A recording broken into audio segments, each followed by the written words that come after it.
Hey everyone, welcome back to another insight and commentary on the development and creation of the Dead by Daylight It chapter spotlight concept. So this is, I meant to do this earlier, but holidays got in the way and I wasn't able to do it. And then I convinced myself, yeah, I did it. Like, I don't need to worry about it. And then I ended up forgetting about it until just recently. And I know it doesn't seem like super long since then, but it was something I said I was going to do, and I feel bad for it. So here it is.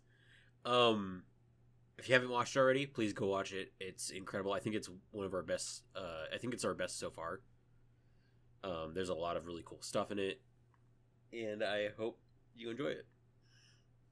All right. Sorry if I sound a little weird. I woke up not feeling super well, but that's fine. It's all good. And we'll get started. So, right off the bat, I do want to mention that you're going to hear... Welcome to Dead by Daylight. James A. Janice, which is the common question that I've gotten, at least, is how did you get James? And it really was, we asked, and he was like, yeah, it's cool. And so we knew about this like a week or two after the Five Nights at Freddy's concept hit 1 million views, which was like barely a week after that video went up, which is crazy. And we had this whole entire like email set up for him, and we were like, okay, we gotta we Rare Thinks and I kind of workshopped a idea. He wrote up the email and sent it. It was like multiple paragraphs of like, hey, this is what we do, this is all our things, etc. And then we provided like links, and we're like, in the last week we got like 1 million views on this, and it's like our most anticipated one. And we want to ask you if you could narrate for our Pennywise concept. And we weren't totally sure if he would respond, because I mean, James, if you're not familiar with Dead Meat, especially right now, is super busy. He's got his wedding, he's got the kill count, which at the time was also having issues with takedowns and copyright, which was very unfortunate and really frustrating to watch as a viewer too. And so we were like, okay, hopefully this, and like we even like spent like a couple hours just trying to figure out what to title the email, because we wanted to make sure he saw it and would open it at least, and respond to us with yes or no. And so we were hoping that we sounded professional or like just nice enough. And then his Rare Thing sent back a screenshot of of what James sent back, and he literally was just like, yeah man, sounds cool, I'll do it. Like one sentence, nothing else. And I was laughing my ass off, because like that feels like a very James thing, and it was super cool. I didn't get to talk to him personally, but he was very kind and generous with his time. He did multiple takes that we asked for, even after a couple script revisions, and it just absolutely just very kind guy. Gave us more time than we probably expected, and we made sure that we didn't try to waste his time. And I think he did like a total of like 4 different full script length takes for us, which this video, okay, so it's not actually 8 minutes long, but it's like roughly 5.5 minutes of script, like pure script. That's a lot to read out, especially if you don't have a lot of free time. So yeah, absolutely champion. If you don't watch Dead Meat, please do. Dead Meat, incredible channel. It's a good way to consume horror content and vit movies if you can't watch them normally, or if you would rather have it in a more bite-sized package. It's not the perfect replacement for watching the movies, but it is definitely a way to get around certain things, such as like typically video is not accessible, or the content isn't comfortable for you to sit through the entire time. So yeah. Experience the fear of so it once more as a twisted and disturbing bargain has Dairy been Sewers was created, always like the map we wanted to do. forging a terrifying alliance. And so Welcome then we to have your newest nightmare, the and also Dairy I Sewers. did want to do a Survivor, but it wasn't reasonable to The dark depths of be like, Derry hey, are we're littered gonna with the overlooked and we're forgotten. gonna do like a Survivor. And if I had my way, I would have wanted Beverly, but there's no like 3D model out there available that's a replica Bev or her actor that we could have used. And also it like the main focus was Pennywise. It was always Pennywise. That was what we wanted to do.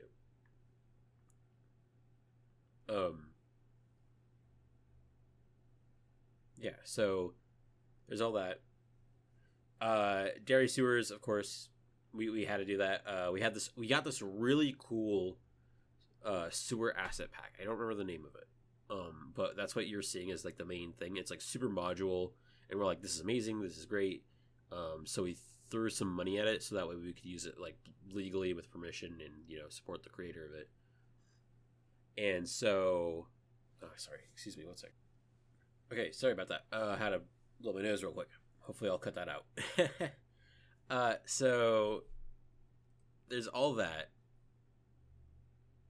And I think the concept came together really nicely. This one took a while. There were multiple delays that were entirely out of everyone's control. That was very unfortunate. There was basically a month where we had to stop any work on it because of multiple members on the team had like school or classes. Then there was just some other stuff that we were kind of waiting on that unfortunately took a while, even down to the last second. Like on my Twitter, which if you don't follow me there, you should. If you don't mind shitpost constantly. But on my Twitter, I posted, "Hey, the release date's out this weekend. Please look out for the video premiere." And unfortunately, we could not make that deadline. So like we were so eager to get this out finally because it was taking so long. And not to say that, like, again, you can't really do anything about when it's out of your control. There's not much you can do to stop that or relieve that, and it's just unfortunate. So it was very much, we wanted to make sure this was the best it could be, and I think we really did make that. Forgotten remains of Maine's greatest tragedies.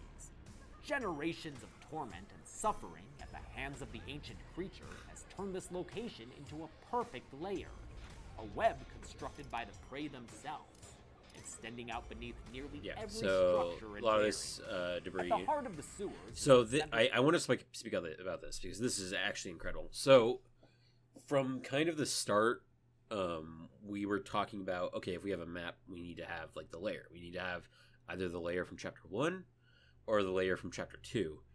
Chapter 2 is a deeper layer for Pennywise, which involves the crater where Pennywise's ship, or where it landed initially. And so it's this like big sort of like frozen in time impact, like spike centerpiece, which would have required a lot of work and modeling just to make sure it looked right. And it also isn't really connected to the sewer at that point. It's more a cave. So this one seemed like the much more reasonable option to go with.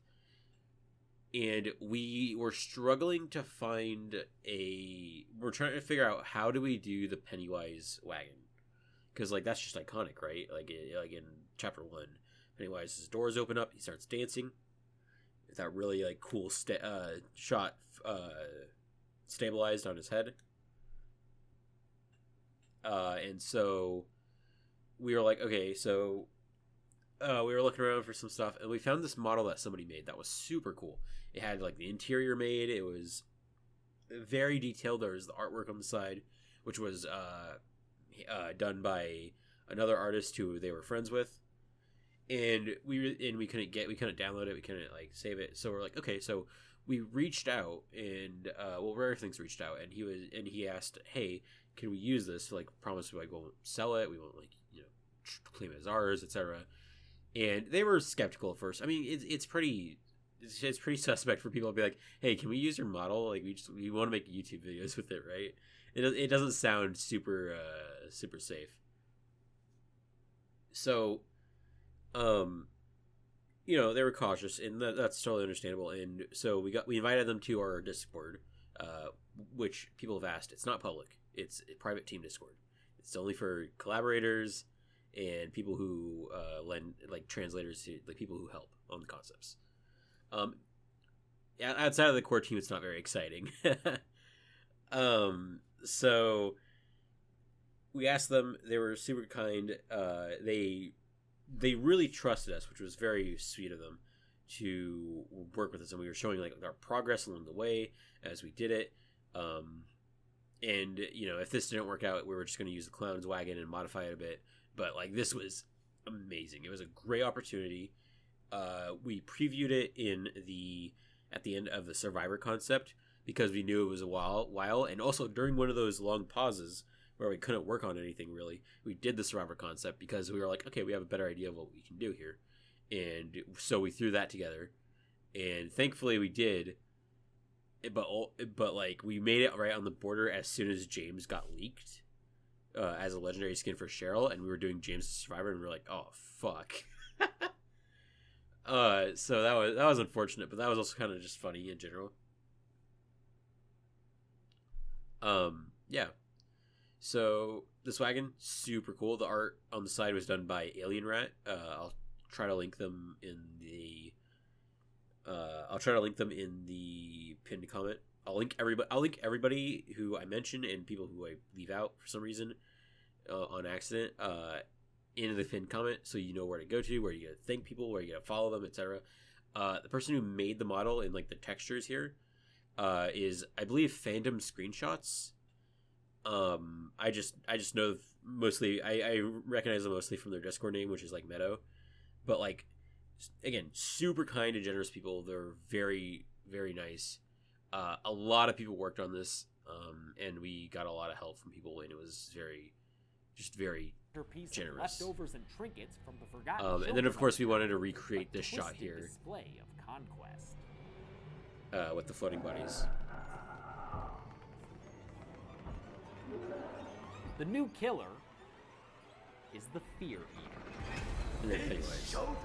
So I've heard some people not like the name the Fear Eater, which is fine. Somebody said it should be the Shapeshifter, or it should be, like the It or whatever. The It just sounds kind of silly. The Fear Eater, no, not the Fear Eater, sorry. The Shapeshifter is true, but like, it's not what the power does. It would be misleading. It's like, like, what if your character threw knives and was called the Trickster, but like they only had this one gimmick, and their entire personality was like something else, right? It's kind of silly. So it's, in hindsight, it's a little weird. Like, people would get it, but it would be deceiving, right? So I went with Fear Eater because I realized, why limit it to one word? Because like, Deathslinger is out there. Deathslinger isn't a word. It's a name for a character. They could have just called him Gunslinger. A lot of people still call him Gunslinger, but it's Deathslinger, and it makes sense in their canon. With Pennywise, the Fear Eater just kind of made sense, and compared to the other names I was contemplating, it made more sense that it would be that, because others were like, this is a deeper reference. Like, for example, there was one of them was the Glamour, which was a nod to the novel and the origins of it, and I was like, that's fine, but some people would be like, that's a little weird. There was the I'm trying to remember off the top of my head. There's a few that made it. The Deadlights was one that I was like, technically it's true, but like, I also don't like the Deadlights. I kind of wanted our thing to kind of stand out against most everyone else's ideas of Pennywise in terms of like the name. Like, you could be like, oh, this is the Fear Eater concept, right? So, it comes down to personal preference, I would say. Also, that dance animation, by the way, was made by our amazing animator, Shaw, which is better known as Ricebat. At least I know them as Ricebat on Twitter. but they have like a Tumblr. They are an artist who does, from what I've seen, mostly 2D work, but they are an animation student, and they are incredible. They've been working with us on a animation that is not yet ready. I've seen a lot of it. It looks super awesome. I'm incredibly proud of it and like excited and proud of them. But yeah, like they did this. Like we were like, hey, can you reanimate this? Can you animate this like real quick? And they're like, yeah, and they did it like really fast, which was super nice of them. Because we're like, getting the dance would be such a cool thing. A cosmic creature that instills horror and fear into the weak-minded. This being takes on the then this walk was just really funny, because like I believe at first Rare Things was like, I don't know about it. It looks a little silly, and I was like, yeah. I was like, that's what I like about it. It's like, it's a little goofy, it's a little playful. Like the atmosphere of this concept was supposed to be like eerily playful and sort of a little twisted. Like everything about it is unsettling, but there's a general like a weird sort of levity and like fun to it, right? Like the music helps especially. Like first's music is amazing. In the second half, there's custom music because we needed more audio that wouldn't just like keep looping constantly. But yeah, so a lot of it just kind of played into the whole theme. Pennywise like has that. struck a deal with the entity. I do want to speak about this part of the script. So this was part of the idea of the canon of Pennywise coming to Dead by Daylight, because a lot of times one argument for killers coming to Dead by Daylight or characters is, well, that doesn't make sense. Like, Pennywise is like a cosmic being. What business does it have working under the entity, right? So the idea was pretty straightforward where, okay, well, the entity and the Pennywise work together, right? They are two cosmic beings with similar sort of goals in mind, but the reasons why they do it and the methods of how they get it is a little bit different. Like, just enough that they could collaborate and they would have a very beneficial relationship.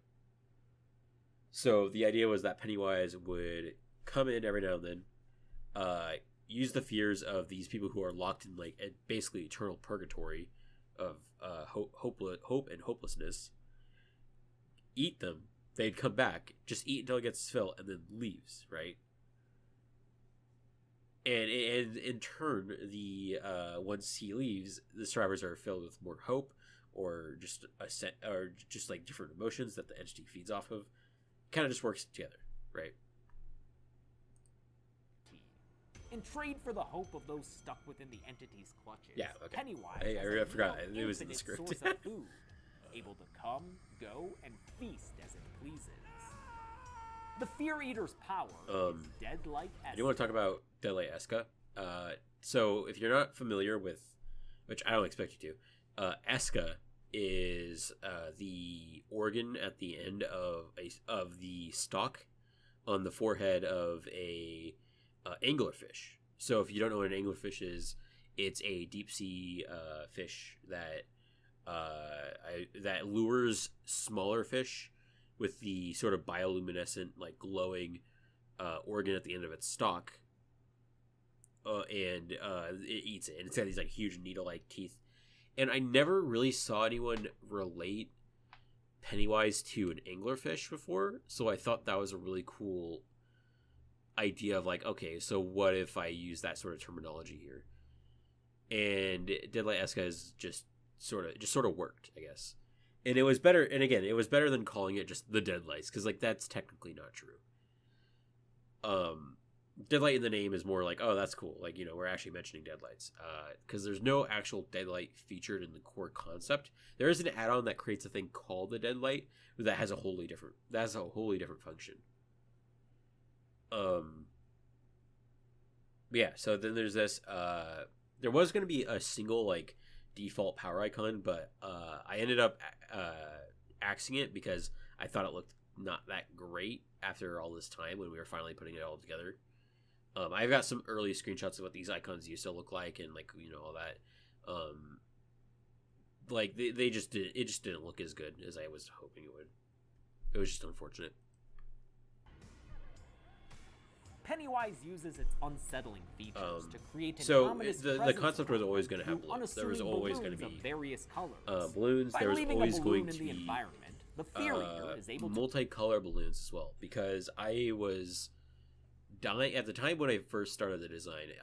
I was dying for a stance dancer in Dead by Daylight, which is a term that I don't know where it originates. I just know that I learned it when I, like, years ago when I played League of Legends, which I don't anymore. Thank God. And the idea was that, okay, you just change the form of your ability and it does it. And, like, technically that doesn't apply here, but I wanted something that had more than just 2 modes, right? Like, I didn't want a doctor. I wanted something that had 2 modes, but was simple enough that you could implement it into Dead by Daylight as is. So the idea of giving him 3 balloons with different unique effects was what it was. And then also, I wanted a killer that could utilize what they left behind. Like, what they created, what they left behind, what survivors are interacting with. I wanted them to directly utilize it rather than it just being something that's out in the open or in the environment and, like, you know, it's like, okay, whatever, you might enjoy it, you might go past it and be like, oh, that's cool. Like, Pig doesn't interact with jigsaw boxes, which is a crime. It's just not part of the design. Plague interacts with fountains, but that's really about it. So this gives you the option to use it without actually having to go to these things after you set them up, which we'll get to its later. presence to dominate the surrounding area, used to gain a flexible advantage. Yeah, the idea was to give a flexible sort of weapon. Oh yeah, I don't want to talk about this weapon because I feel like we kind of glossed over it, but it's not like technically a part of the power. So this is the weapon. These are the claws that Pennywise gets in Chapter 2 of the It remake. What it's supposed to be, which is after they try to seal Pennywise in the ritual vessel. Pennywise sticks his hand up, and his hand morphs into smaller hands, and a big spike comes out. So that's where their big claws come from. And so when we were workshopping what the weapon could be, we were talking about, okay, well, there's this one, which is from Chapter 1, where Pennywise's hand grows out of its glove and rips it apart, turns into a monster claw, which is cool, but it's just a claw hand, and it's a shapeshifter, right? So you could be a little more creative with it. I did offer up, okay, what about the big claw thing, it gets here, and we weren't sure how to do it at first, but then we figured something out, and it worked out really well. I'd say I really like this attack lunge. It's just neat and interesting. Also, the shapeshift looks really good. That was another thing we weren't sure if it would work or not at first, but I was very confident that people would like it. 5 balloons are placed your balloons are capped because of course they have to be. After that, it gets kind of ridiculous if you don't. Causing the Fear Eater to focus on clever positioning while honing its lethality. There are 3 color unique balloons available to Pennywise: red, yellow, and blue, each of which have wholly unique properties. Red balloons cause survivors to hear a faint so red terror balloons, there's been some regardless slight confusion in the script. People have gotten out of the script because they don't look at the actual concept, details. So red balloons, basically, as soon as you're in the influence of those, you hear the edge of the tear radius. So you hear the edge of whatever tear radius Pennywise would have, right? And that doesn't change if Pennywise is 2 feet away from you or 200 feet away from you. So you constantly hear that. Even if Pennywise is right next to you, you're still hearing a faint one, as long as you're under the influence of a red balloon. So it makes you sort of on edge, okay, well, he could be nearby, but you don't know how close he could be nearby. You just know there's a balloon there. How close they are to the Fear Eater. Yellow balloons disrupt altruistic and then yellow does altruistic repair actions, which includes unhooking. Altruistic is anything that is involving helping another survivor. So those are slowed, and so are repair actions. Yellow balloons are probably the most dangerous without actually doing anything. Red balloons are very utility based. Call for support from the Blue balloons that block upright pallets would be considered broken if not it wasn't a huge flag that's hey, you should get rid of this balloon, by placing them close to each other. So I would say blue balloons are the balloon that you put out just so people would go interact with your balloons if that's your play style, right? Like there's some add-ons that are featured in the concept, or not featured here, but on the webpage, that are like when a survivor touches your balloon or gets close to your balloon or pops your balloon, etc. If you want people to do that, you drop the blue balloons because they're going to be like, oh shit, I need to break this balloon, right? And it can be a very clutch balloon, especially if you're able to like hide it around a corner in somewhere like the game. Like that would be insane. Subtle, non-directional noise they produce. They can be removed. Yeah, they by do produce a survivors by non-directional popping noise, them for so a you few know that you're in the seconds, area of one. resulting in a loud noise notification for the killer when destroyed. The balloons are more than an ominous reminder of Pennywise's influence. They act as a gateway to fear within And then the this was mind also and like body of one thing that I survivors, wanted preventing them in from the being too design, relaxed especially for like too long. the way it was implemented. By holding the active ability button while looking in the direction of a balloon, the Fear Eater can activate. So you can activate this from anywhere on the map. Activating Manifest causes Yeah. Pennywise to Okay. pop that balloon manually from anywhere in the trial. Suddenly Also, making the I do want to say this. So this animation was. It feels like it was done very late into the design, but it was. But I don't know. Time working on this has been so weird because like time goes fast, time goes slow. Like it feels like we've been working on this for like a long time, which we have, but like so much longer than it like actually was, or like maybe not so long ago. I don't know. Pennywise to pop that balloon So manually this animation originally, one thing I wanted it to be maybe a travel animation reference to the scene from the original miniseries where Pennywise as the Deadlights is going through the pipe, if you know what I mean.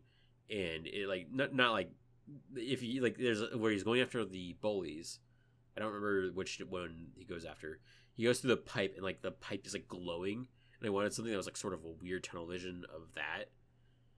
But I think it was more, I don't know if we could do it in terms of like it would look good, so we settled with something like this.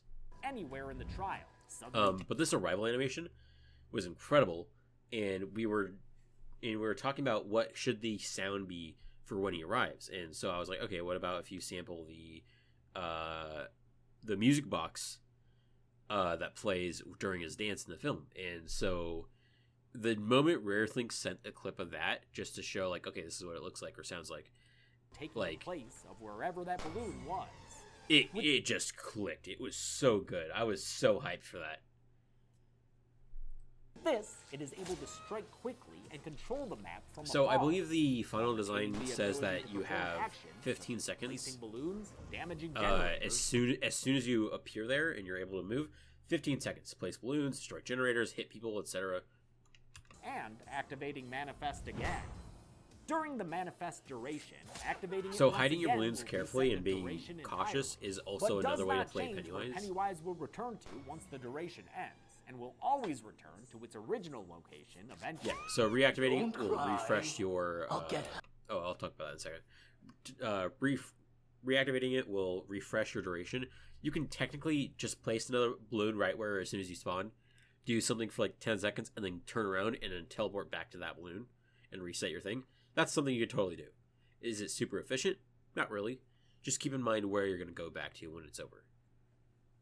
I believe there is some manifest duration extensions, so you can make the time that you spend much more valuable. This is really good for being able to go to one side of the map and try to get to a generator or a specific location where you know somebody or something is that you want to keep an eye on, like exit gates, etc., that kind of thing. I wanted to give him map pressure without having to be like, okay, it's just Freddy teleport, or it's just demo teleport, or hag or whatever. Like this is something that's like you have to make the most of your time. And even then, like this could like be used to deceive survivors. Because like as soon as you leave an area, survivors might not realize that, oh shit, you're coming back because of the duration, you know. Anyway, the voice, by the way.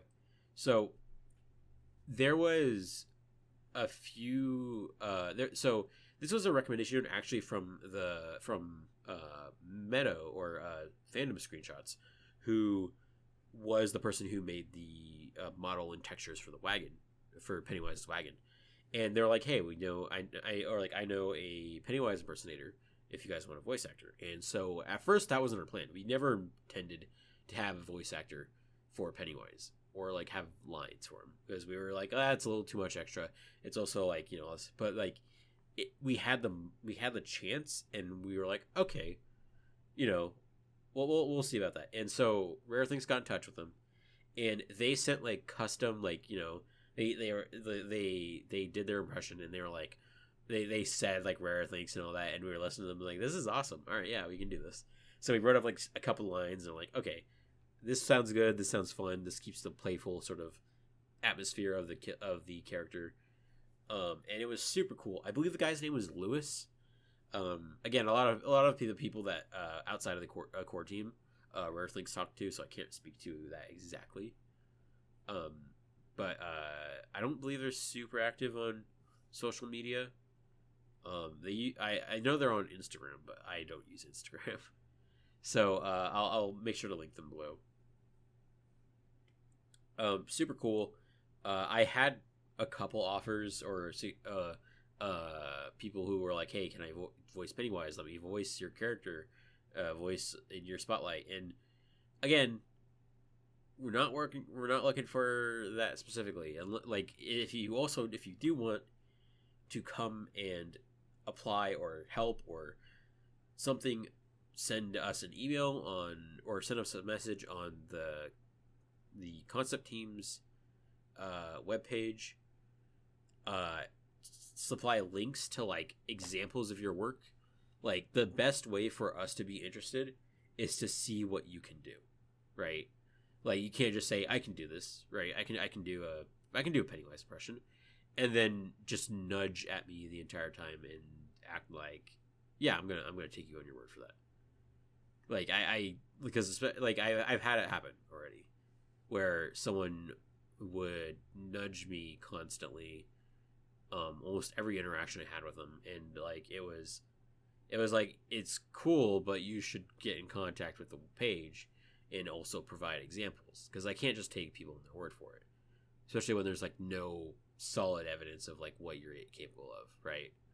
Like, when we were looking for an animator initially, it was a lot of, hey, provide examples, and some people were just like, well, I can do this, and it's like, well, we need examples, and like, like, it doesn't have to be like super polished. It just needs to like, show us what you can do. Like, I like animations in a gray void, like, just like can you do like little jazz hands in the void? I don't know. I hope that doesn't come across as like mean or anything. It's just, it's a frustration with like, volunteers. Like, it's super nice that people want to volunteer, but you gotta show that you have stuff to to prove that people will want to work with what you're capable of, right? You don't want to just end up having just be like, come on, and then like after you start working for them, people will be like, oh, we don't want you anymore, right? That feels bad. It feels horrible. I'll get help. Then there's the return animation, which is fun. The Fear Eater itself has the opportunity to shape. Sorry about that whole various tangent. beings within the I don't talk about that kind of stuff often. The Legion and the Spirit. So I guess that was like my little rant. Anyway, killer add-ons. Before we started recording anything, like right when we started actually, doing the script, Rare Things asked me, can you somehow put shapeshifting actually into the power somehow, some way? And I told him straight out, like, the power is bloated as fuck. There is no way I can realistically fit that without having to cut something else. And I was not envying the idea of having to balance or even consider the whole, because the argument is always, well, as soon as the killer shapeshifts, they know who the killer is. Because if I see Pennywise shapeshift into like the Legion from across the map, and then they do it like 5 minutes into the game again, we know it's Pennywise. Which is like the biggest issue. Is player knowledge is always the biggest issue with these kinds of characters, which is why in games where you have hidden identities, they build around that, right? And this isn't even just like, oh, Swift is way too strong for it. It's like, no, it's like any player who pays attention, any player who pays attention, like if you see a Legion, like after not seeing the killer in forever, but you don't see any deep wounds, and you see a Legion coming towards you and they're acting a little weird, like they're not frenzying at you or anything, then you probably would think it's Pennywise, right? Anyway, so the killer add-ons were the sort of solution to this. So I was like, okay, what if I relegate it to 3 add-ons? So these 3 add-ons have meanings actually in relation to the it concept, to the it narrative, and so on. And so the idea was that you appear as that killer until a certain point, which is injuring a survivor. As soon as you injure a survivor, you go back to normal. But the effects of the add-ons still linger, which are you get certain effects related to those killers. And on top of that, I'm trying to think. Sorry, my nose is like bothering me, and I'm trying not to take too many breaks because I don't want to go back and edit this more than I have to. So that was the main idea. That was the idea, is to like relegate the shapeshifting to the add-ons, have a small section in the script dedicated to that specific effect. So that way we could have a cool, like, oh wow, that's awesome. And also showcase add-ons without being too intrusive about it, right? Because like most the spotlights don't feature add-ons at all. But I think add-ons are probably the most interesting part.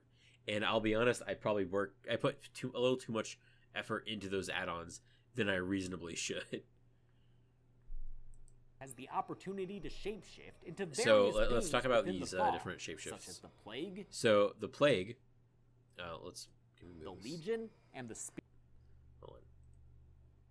So the Plague here, Rusted Sign. It's an uncommon add-on. You begin the trials appearing as the Plague until you injure a survivor.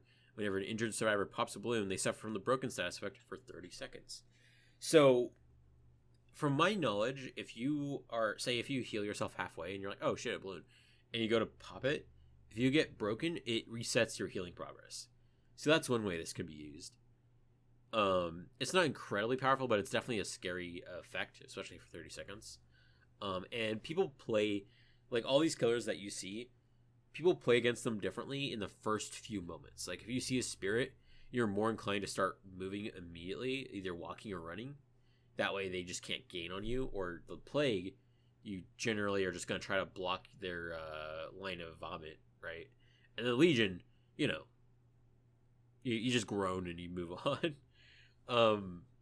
With the Plague, the reference here is supposed to be so in these little info cards here, we cut out the descriptor text, which is up here, which is like, this is a rusted sign, rusted and bent and on hanging in front of Nebel Street, Sobel House, which is what the sign is from, and then a quote, which I believe is a Bev quote. So we cut that out because it's not necessary. It's not important, at least in the video here, because you're only going to see it for like a second like this. The Legion. But that's a reference to the Nebel Street Leper, which is in the original novel and also in the remakes, in the remake films. So I wanted to reference that. Return Knife is a rare add-on, and it is the Legion, so you appear as Legion until you injure a survivor. As you place a balloon, all survivors within your balloon radiuses are highlighted with Killer Instinct for 4 seconds. So it influences you to place a balloon more and then use that to find more people. So it changes up the way you play a bit. And this is the Return Knife is Henry Bauer's knife from which is more referencing the way the knife returns to him in the remake films, which I believe the description quote was, a knife returned not once but twice. Its purpose has not yet ended, or its usefulness has not yet ended, something like that. I will say also, I don't know what their username was, but shout out to whoever the fuck I found on Reddit by almost complete accident that knew the exact make and model of Henry Bowers' knife from the new films, because that helped so much with finding a reference, because I couldn't find a super accurate screenshot while I was watching the film to base the add-on art on, and I was having such a rough time until I was like started looking into it, and I was like, oh shit, that actually helps a ton. I had to make sure it was accurate and it looked good, because I want the add-ons to look as accurate as I possibly can get them. But yeah, Legions here is supposed to be Henry Bowers or the Bullies. And the Spirit. The Spirit doesn't have an exact reference visually. You could say it's the mummy that appears. That's totally plausible. The Lost Shoe is also Betty Ripsom's shoe that they find in the sewer. So this effect is you get the passive phasing that Spirit has, which isn't a super useful one. But on Pennywise, it can probably fuck you up a little bit, because you won't really expect it, or maybe you're expecting an animation at a certain point, and that might cause you to have sort of twitch reflex that would probably kill you sooner than not. It's also a little scary. The idea with passive phasing after activating Manifest is for me it was the scene where Pennywise is coming out of the basement, the flooded basement, towards Bill, I believe, in the first movie, and he's shaking like violently as he comes up towards him, and that was the idea, like he's doing the creepy jitter type of movement, right? So yeah, that's what that ability is. Yeah, able to see them. They're not super strong add-ons, but they're definitely ones that I'm like, okay, that's interesting. You get I'm all for add-ons that do more than just buff you in one stat, right? I feel like those ones are boring, even if they are good. So this was something that I was really happy to do, and I'm honestly pretty happy with how we ended up implementing it, which was just you pierce them for a short time. It's not ideal if you want a shapeshifter killer, but I feel like there's other opportunities to do that. I think there's other ideas out there that can do that better.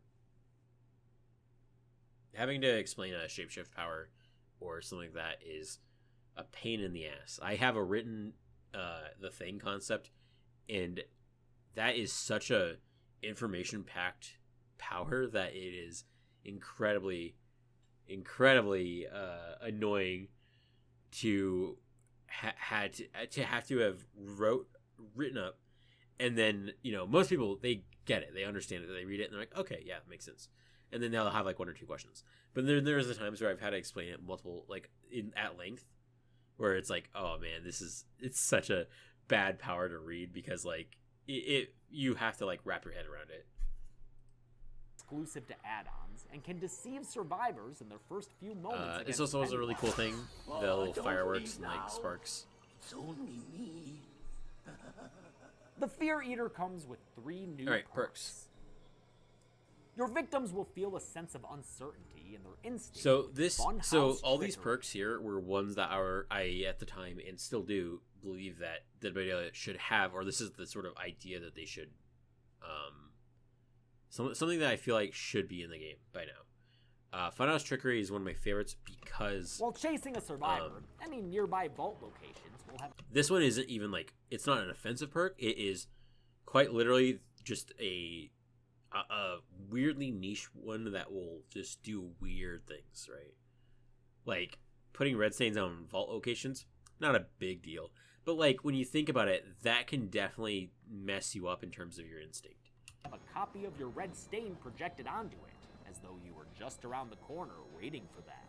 Upon injuring a survivor, this perk is deactivated for a short time. I believe the range on it is that while chasing a survivor 16 meters around you, that's where those things are blocked. So you can't like chase them away until line of sight's blocked, and then they constantly are seeing the red lights, or the red stain for, if you go to go find somebody else, right? Grows ever closer with Escalating Resonance went through quite a few changes, I believe.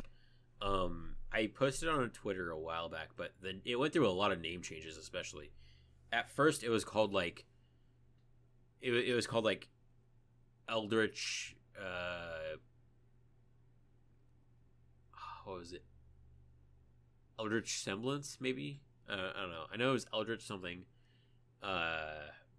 Eldritch Cascading. There's a lot of names that went through, and then also it was always going to be a generator perk. It was never not a generator perk. Because I don't think we've done a proper generator regression perk yet. Each other unfinished generator in the trial instantly explodes, losing progress and regressing. Yeah. The loss of progress grows with each fully repaired generator in the trial, pulling survivors back into the dark. I believe the final values for this, if I'm remembering correctly, was for whenever a generator is completed, each other generator explodes and instantly starts regressing. And it counts the generator that triggers it. So the scaling is like 1%, then 1.5, and then 2% at tier 3. So for each generator repaired, it's 2%, and then you add more and more and more. So once the 4th gen is completed and there's only 1 gen left to repair, those last 3 gens will lose 8% and then begin regressing. It's kind of like a weaker surge or jolt or whatever your preference is. But like the fact that you can trigger it from anywhere, you get the notifications, it starts regressing. If somebody's already on it, it doesn't regress because they're still repairing it. But it could work really well with things like surveillance, because that would give you a lot of information, and it's not something you have to actively work for either. It's very much similar to Ruin, where you don't have to work for it. But like it still has its value because it will slow the gens down from being completed like immediately, right? Two otherworldly beings collaborate. And then here's a perk that was influenced directly by a perk that was influenced directly by the narrative that we ended up going with for the entity and Pennywise working together in collaboration. Dark Dealings is a whenever you play perk that I feel like has a place. I think people's reactions to it is justified, but it is definitely not as broken as you think it is. It's a survivor on a sacrificial hook. The entity partakes in the suffering by blocking the hooked survivor from being... Okay, so the block, Pennywise made a lot of distance here, but that's not like to show that how long it takes for them to get unblocked. They do get unblocked after a while. It blocks them for the first like 24 seconds at most of after being hooked, right? The wording of the perk specifically does not stop them from trying to unhook themselves, so you can still Kobe. Like that's not off the table. But your friends cannot save you for the first 24 seconds of this perk being active. And the reason why is because each hook state is 60 seconds, right? So, like, they just have to come into the last half of the hook state. This is more to punish people who are chasing after your hooks. It buys the killer time. The more that you can keep people... The reason why people camp on hook in some instances is to keep them on that hook. Because you're still locking away one player. You're probably luring 1 or 2 other ones to get off gens and come to the hook. So this is basically doing that for you, where they have to play a waiting game essentially to be like, okay, now I gotta wait until they get off hook, wait until a certain point, etc. And if there's not a gen nearby, then like what are they gonna do? So it's there to buy you time. I called this reverse borrow time, like for borrow time for killer, because of how much it saves your ass on some instances. Like if you just think like I wish there was a way to properly sort of edit Dead by Daylight to have this sort of effect. That way you could I could fully playtest these ideas rather than just, because obviously stuff on paper isn't as good in practice, or, vice versa. And I hope people are able to look at this and be like, okay, so there's, it's not as broken as, because some people took it as, oh, they're blocked until death. That's bullshit. And it's like, no, not really. All others to watch helplessly for the duration. Yeah. Your fears will stick with you beyond childhood.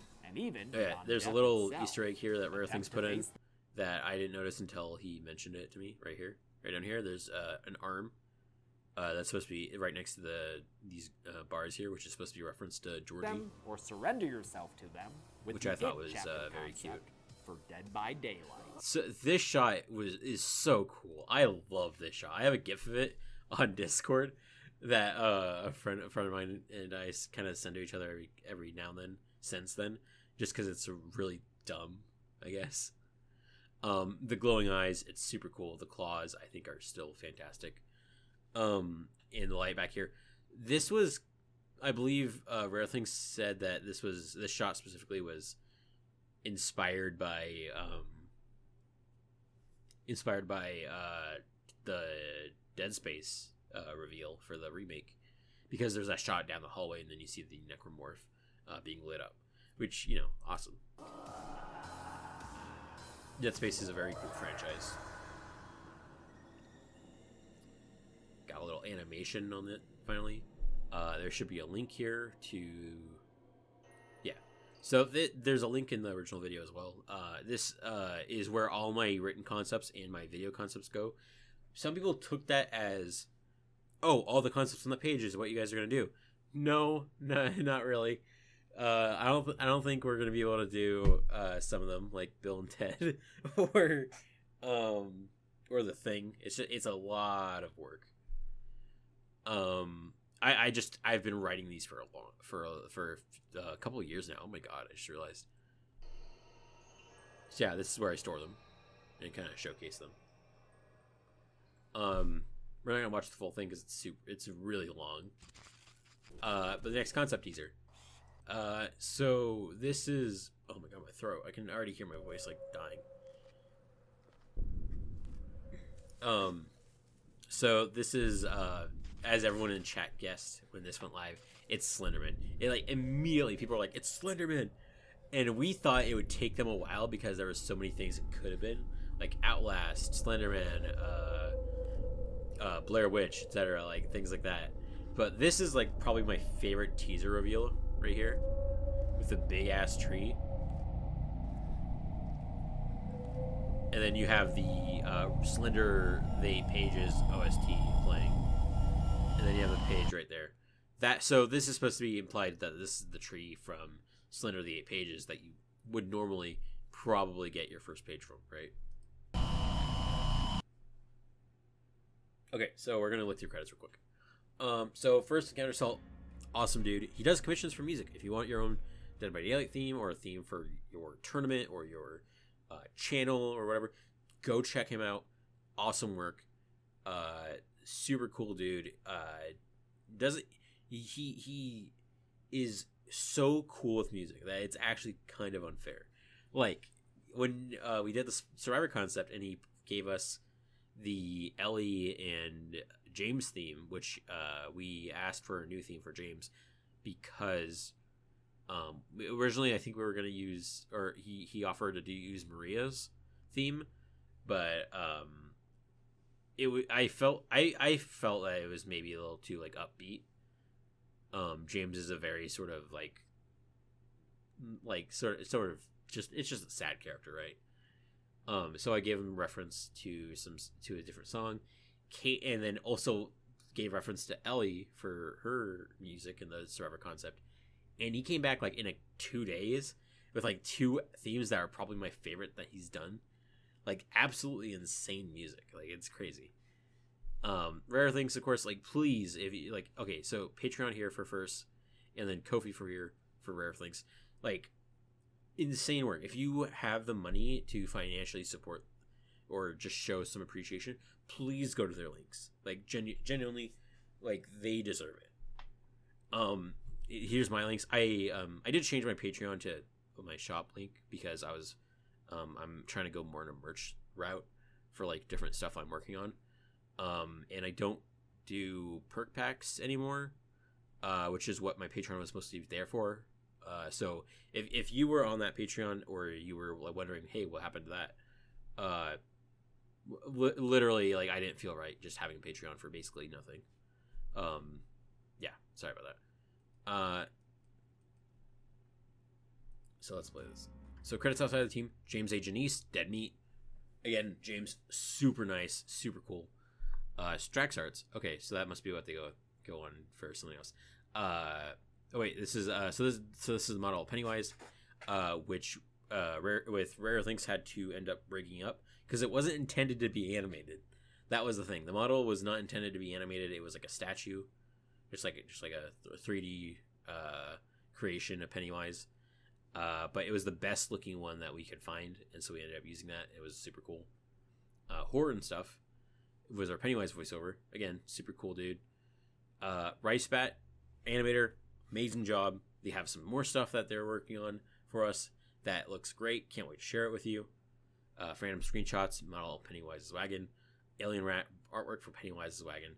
Zarina Stan, I believe Tico on Twitter also helped very early on when we had an issue with the Pennywise model that we couldn't figure out, and they took some time out of their day to help us with that issue so that this model looked good, and it helped a ton. I thought for a while we were actually going to be stuck on that, but they were very nice and helped us, and yeah, just very, very generous with their time.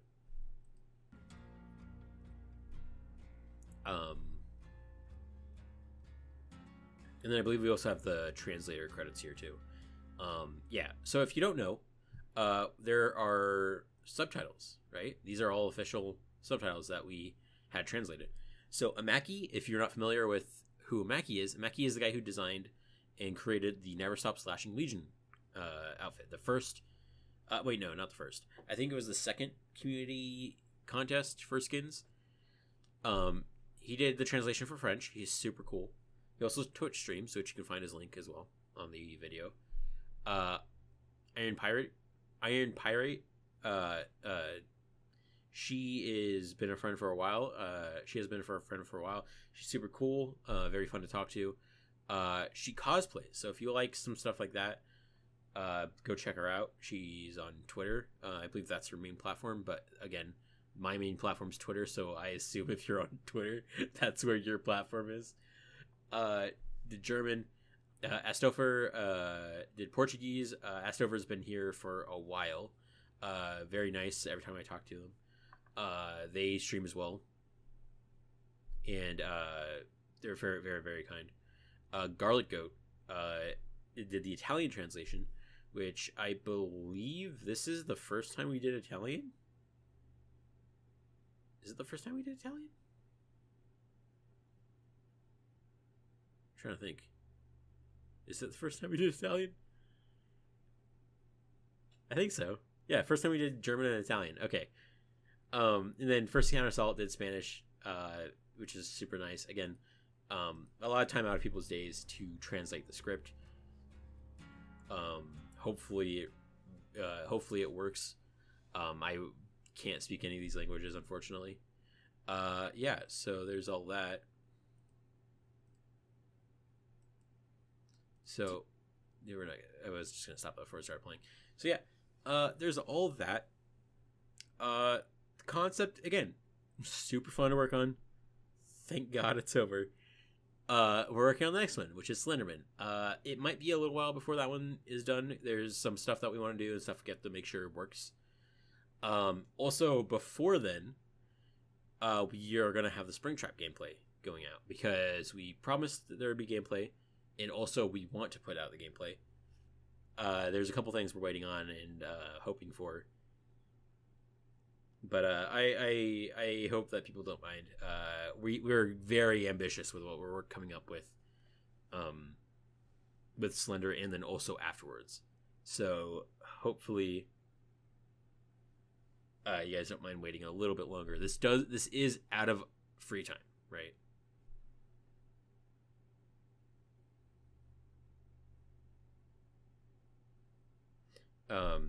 This is in our free time. And it is,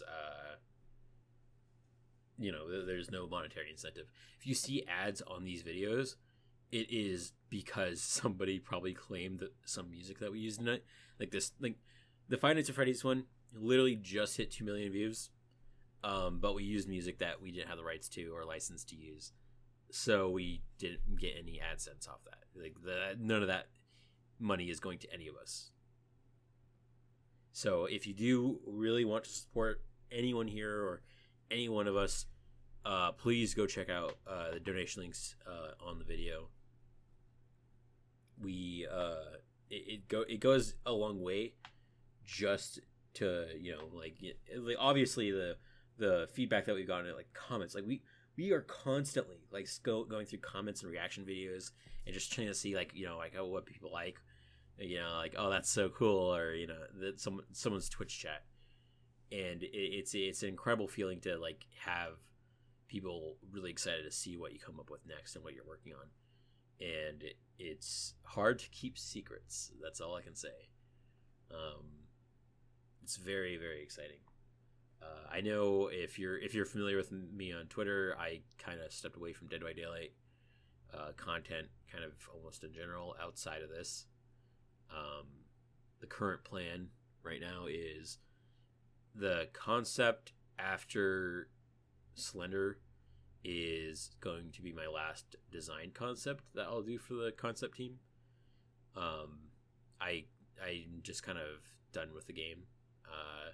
I'm still excited. I'm still a fan. I love the community, but it's just not something I want to do forever, and it's not something that I really have the same amount of interest for as I did once. And it really sucks to say. It really, really, really sucks.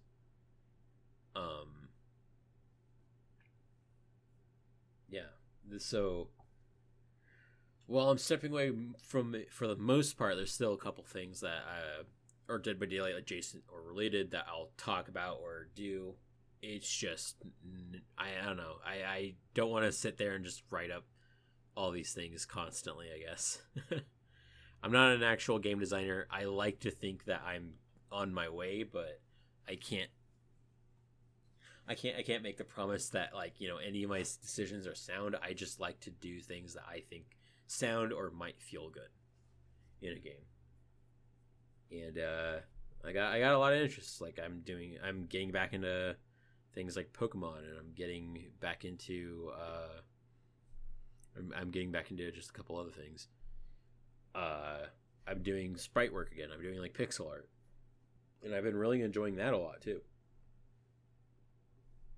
And I hope, you know, I know that not everyone's gonna watch this or get this far, or, you know, notice that I've said anything like that. But I hope that when, you know, that becomes more clear, like at that point when it's like, hey, I'm not gonna do this really that anymore. You know, I hope people are understanding of that, and they, you know, I hope that at least people can go back and like look at those things and be like, that would be awesome.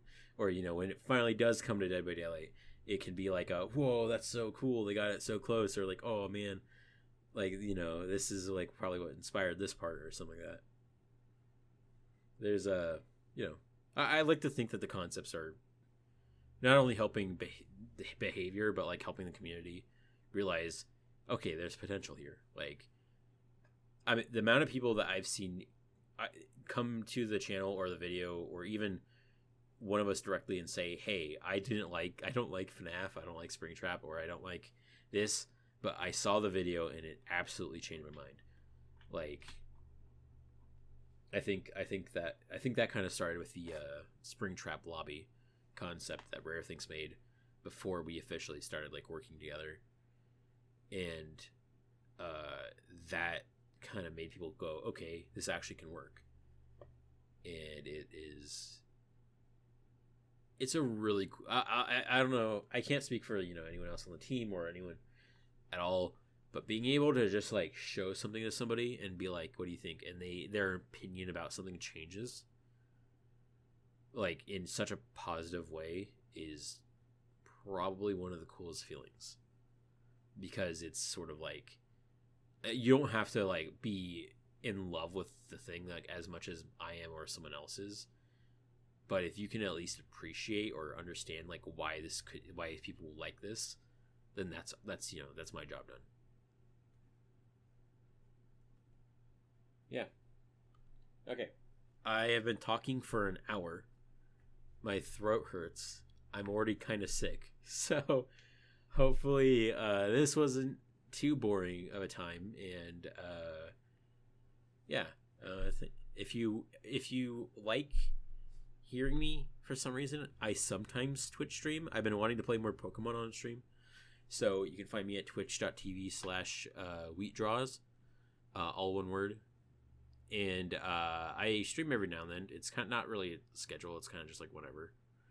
I'm on Twitter, same handle, WheatDraws. I mostly just retweet funny and stupid shit all the time. Annoy the fuck out of my followers, and also embarrass myself in front of like other content creators that somehow think that I'm that I provide anything worthwhile to their timeline. But I'll usually make announcements there. I'll talk about things. I also post about projects I'm working on, or things like merch. Oh, man, I'm so bad at promoting my own shit. Hold on. So I do want to. Okay. So I do. Sorry for the cut, but I showed something I should not have. That was a little top secret. Top secret. We'll say that. So I have my shop here, wheatdraws.bigcartel.com. This is where I'm doing my merch. I have these older perk icon designs, these little charms here, that you can see. These are not going to be sold anymore. So the whatever you see here is kind of like the last of, everything. Like Yatja's challenge right here is already sold out, gone. I kind of want to clear them out. You can come here, you can buy like whatever. And then I'm trying to do these ones, which are little pixel sprites of Dead by Daylight characters, or horror characters in general. So like you have Gabriel from the amazing movie Malignant. And these versions are just like this little thing on like an acrylic keychain. Then you have these ones, which are just as tall. And you can get like a little like RPG menu type look for these characters. And there's only 4 of them, or actually no, there's only 5 of them. My bad. There's only 5 of them currently. 2 of them being Ghostface. These are doing really well, and I'm so happy people are enjoying them. Because I want to do more. I already have some planned. And the pre-orders are already over, so you can't pre-order or reserve yours. But I can say by the end of the month, I should expect them to be in stores. So if you're interested, keep an eye out. And there should be some there. And then in the future, I'll probably do more pre-orders for new designs and such, and open up some orders to be able to restock these as well.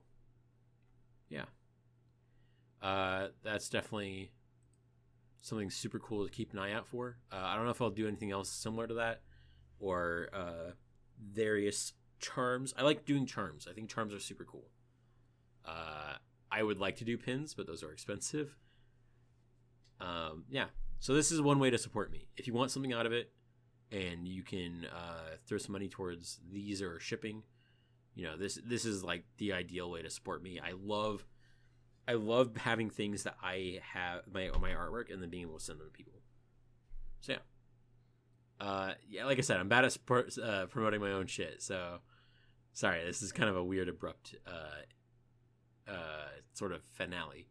But yeah, thank you so much for watching and listening. Hopefully you got something out of this. I'm just really excited to show you guys what I'm working on. And hopefully you guys had a good New Year. You had a safe holiday. It's been a pretty rough past couple years. And it's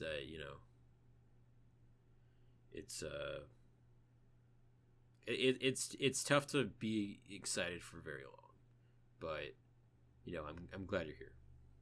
All right, take care, everybody.